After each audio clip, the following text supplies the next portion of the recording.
It started as a series of mysterious intergalactic radio bursts. Debate raged as to their origin. Were these pulses related to a supernova or a black hole, or could it be from some new astrophysical event?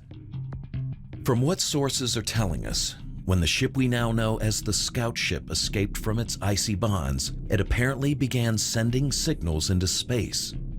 While efforts were frantic to decode the signals, something unexpected occurred. With the arrival of the Black Zero, signals simultaneously began to ping back and forth between the two ships on secret frequencies. The military picked up these sequences and, when converted and decoded, unlocked a gateway, an archive of Kryptonian data.